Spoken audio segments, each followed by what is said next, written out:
Welcome to today's English listening practice.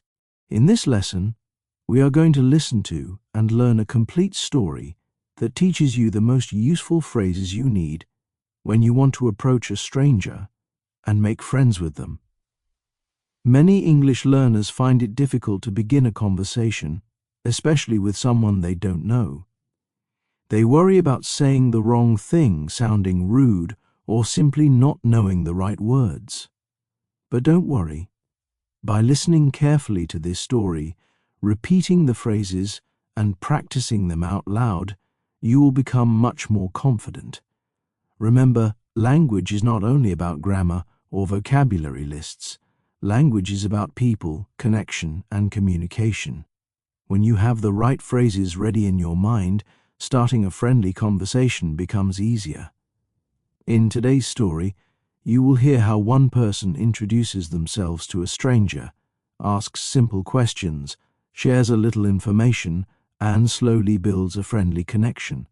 While you listen, focus on pronunciation, rhythm, and intonation. Don't rush. Take your time and try to enjoy the process. Let's imagine the story begins in a cafe. Our main character is sitting alone, drinking a cup of coffee. Across the room, they notice someone reading a book that looks interesting.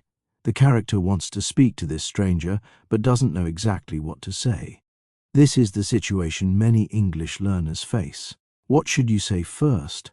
How can you make your opening line sound natural? In English, there are many polite and friendly ways to begin. One very common phrase is, "Hi, excuse me, is this seat taken?" This works well if you're in a cafe, a classroom, or even on a bus. Another option is, "Hi, do you mind if I sit here?" These are soft, polite openings that do not feel aggressive. In our story, the character walks toward the stranger and says, "Hi, excuse me, is this seat taken?"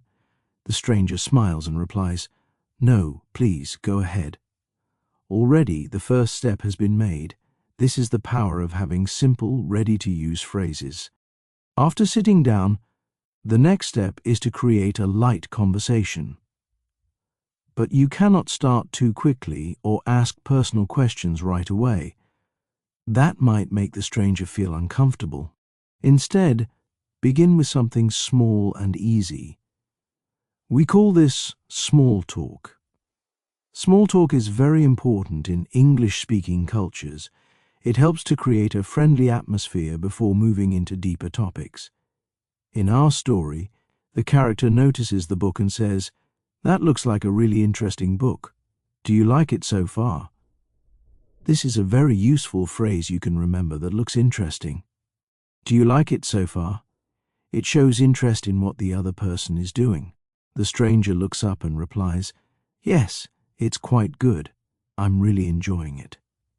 Now, the conversation has officially started. Notice how natural it feels. The key lesson here is, find something in your environment, comment on it politely, and ask a short, open question. Sometimes learners worry about making mistakes. What if your grammar is not perfect? What if you say something unusual? Remember, most people are not paying attention to small grammar errors. They are listening to your tone, your smile, and your effort. In our story, even if the character had said, "That book, it looks interesting," "You like?" stranger would still understand. The important part is that you showed interest. Here is another phrase you can use in many situations. "Oh, that looks great. Where did you get it?" This works for books, food, clothing, or even gadgets. For example, "That's a nice phone. Where did you get it?" Or, "That cake looks delicious. Where did you get it?" These are safe, positive comments that help strangers feel comfortable talking with you. As you listen to this lesson, try repeating these phrases out loud. Let your mouth practice the sounds, because confidence comes through practice. Now let's continue our story. After the first question, the stranger and the character are both smiling. This is a good sign. When you want to continue, it's useful to share a little information about yourself. Don't make it too long or detailed, just something small. In English, we call this self-disclosure. For example, the character says, "I really like reading too, but I usually read mystery novels. What about you?" Notice the structure here. First, you share something about yourself, then you ask a question. This creates balance in the conversation. It's not just one-sided. The stranger replies, "I usually read history books. I'm very interested in history." Suddenly, the two people already know something about each other. The conversation begins to feel like the start of a friendship. So the useful phrase here is, "I like your interest, but I usually your habit. What about you?" Try practicing this structure with your own hobbies. A very important skill in making friends in English is showing active listening. That means you don't just stay silent while the other person speaks, but you give small responses that show you are paying attention. In English, we often say, "Oh, really? That's interesting. Wow, I didn't know that." Or simply, "Uh-huh." These are short, friendly sounds and words that encourage the other person to keep talking. In the story, when the stranger says they like history books, the character replies, "Oh, really? That's interesting. I've never read much history, but maybe I should try." Notice how this response shows interest, agreement, and also invites the stranger to continue speaking. These little supportive phrases make you sound friendly and approachable. Without them, the conversation can feel cold or mechanical. So remember, when listening, sprinkle your replies with small phrases of interest. By this point in the story, the two people are beginning to feel comfortable. The stranger is no longer a stranger. They are becoming an acquaintance. The next natural step is to ask simple questions about the person, but carefully. Avoid very private topics like money, religion, or politics. Instead, choose safe, general subjects like work, study, hobbies, or travel. In the story, the character says, "So, are you from around here?" This is a classic phrase to ask about someone's origin without being too direct. Another safe question is, "What do you do?" which usually means, "What is your job?" or "What do you study?" The stranger replies, "Yes, I live just a few blocks away. I'm studying at the university nearby."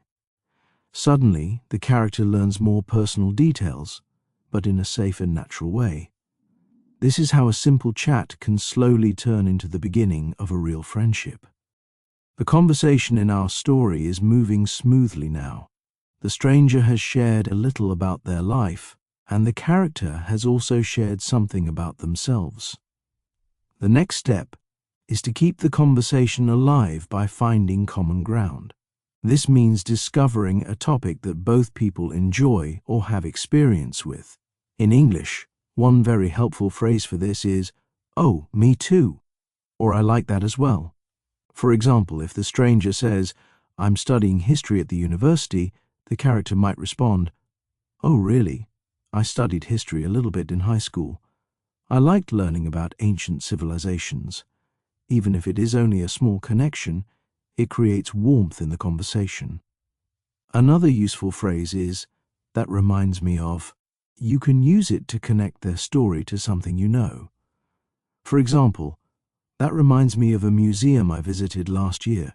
These short connections make strangers feel closer very quickly. Once you have found a common subject, it is important to expand the conversation. In English, this usually means asking open-ended questions, questions that cannot be answered with just yes or no. Instead, they invite the other person to explain more. For example, in our story, after learning that the stranger studies history, the character asks, "What part of history interests you the most?" This type of question allows for a longer answer.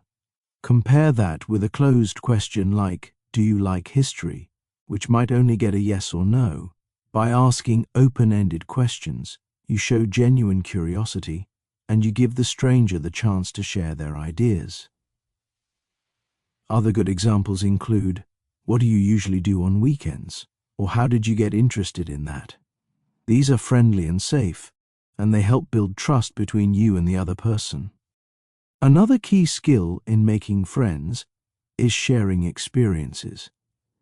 When someone tells you about their hobby, you can respond with a short story of your own.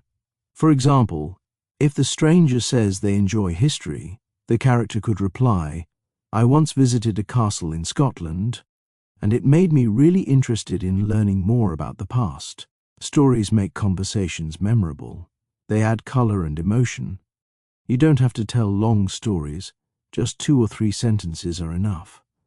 The useful structure here is, "That reminds me of a time when I once tried, or I had a similar experience when." These little personal stories give the stranger more chances to respond. In our story, the stranger smiles and says, "That sounds amazing. I've always wanted to visit Scotland." Now, the conversation is not only about facts, but about feelings, dreams, and experiences. At this point, the 2 characters in our story are beginning to laugh a little and feel relaxed. When this happens in real life, you can begin to use friendly compliments. Compliments are very powerful in English conversation, but they must be used correctly. You should keep them polite, specific, and not too personal. For example, the character might say, "I really like how you explained that. You make history sound exciting." Notice that this compliment is about the person's way of speaking, not about their body or private appearance. Safe compliments can be about someone's ideas, their skills, their style, or even their choice of book. Another example is, "That's a great book choice. You have good taste." Compliments make the other person feel good and more willing to continue the conversation. But remember, balance is important. Too many compliments can feel unnatural, but 1 or 2 at the right time can make a big difference. Let's continue our story. After some small talk, sharing experiences, and giving a compliment, the character wants to know more. This is the time to ask questions about daily life. Safe and common topics include food, movies, travel, or hobbies. For example, the character might say, "By the way, do you like going to the movies?" This phrase, "by the way," is very useful in English. It signals a small change of topic, but in a friendly way. The stranger replies, "Yes, I love movies, especially science fiction." The character then responds, "Me too. Have you seen the latest one that came out last month?" This kind of exchange feels natural and opens the door for longer discussions. Notice again the structure: short question, short reply, shared interest, and then expansion. Each step brings the 2 people closer together, and the phrases used are simple enough for English learners to copy. Now imagine the stranger asks a question back, because good conversations are 2-way streets. They might say, "So, what do you usually do on weekends?" This is a very common question in English. The character answers, "I usually spend time with friends or go to the park. Sometimes I read, and sometimes I just relax at home. How about you?" Notice again the structure: share your answer, then return the question. This balance keeps the conversation fair and friendly. Another useful phrase here is, "It depends." For example, "It depends. Sometimes I go out, but sometimes I just stay in." This phrase is natural and shows flexibility. The stranger then replies, "I usually visit museums or watch documentaries." Already the 2 people are learning about each other's routines. In this way, strangers start to feel like they know each other better. By now, both characters are smiling, nodding, and speaking more comfortably. This is the perfect moment to use phrases that show agreement and connection. In English, we often say, "Exactly. I know what you mean." Well, that's so true. These short phrases make the other person feel understood. In the story, when the stranger says they like museums, the character replies, "Exactly. Museums are a great way to spend a weekend. I always feel relaxed after visiting one." Agreement phrases are especially useful when you really do share the same opinion. But even if you don't, you can still be polite by saying, "I see what you mean." or that makes sense. These are softer forms of agreement that show respect without pretending. Practicing these phrases out loud will help you sound more natural when speaking with real people. As the conversation in our story progresses, both characters are enjoying themselves. They have talked about books, hobbies, weekend routines, and interests. Now it's time to deepen the connection a little more. In English, one effective way to do this is by sharing your opinions and feelings. For example, the character might say, "I really enjoy spending time in cafes. There is something calming about the atmosphere and the smell of coffee. It makes me feel peaceful." Notice how this is not just information but a personal feeling. You can also ask for the other person's opinion.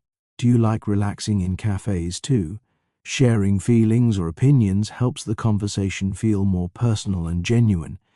It moves beyond simple facts into the world of emotions, which is often the foundation of friendship. Another useful phrase is, "I feel the same way." This shows empathy and shared experience. In our story, the stranger smiles and replies, "Yes, I also enjoy sitting in a cafe and reading for hours. It's very relaxing." Now, a natural next step is to show interest in future activities together. English learners sometimes hesitate because they fear sounding too forward, but there are many polite and friendly ways to suggest doing something together without pressure. In our story, the character might say, "I really enjoyed talking with you today. Would you like to come to a museum with me next weekend?" Notice the structure. First, a positive comment about the current conversation, then a gentle suggestion for the future. Another version is, "I know a cafe nearby that has great coffee. Would you like to go there sometime?" These phrases are polite, friendly, and show interest in continuing the relationship. The stranger responds positively, "That sounds nice. I'd love to."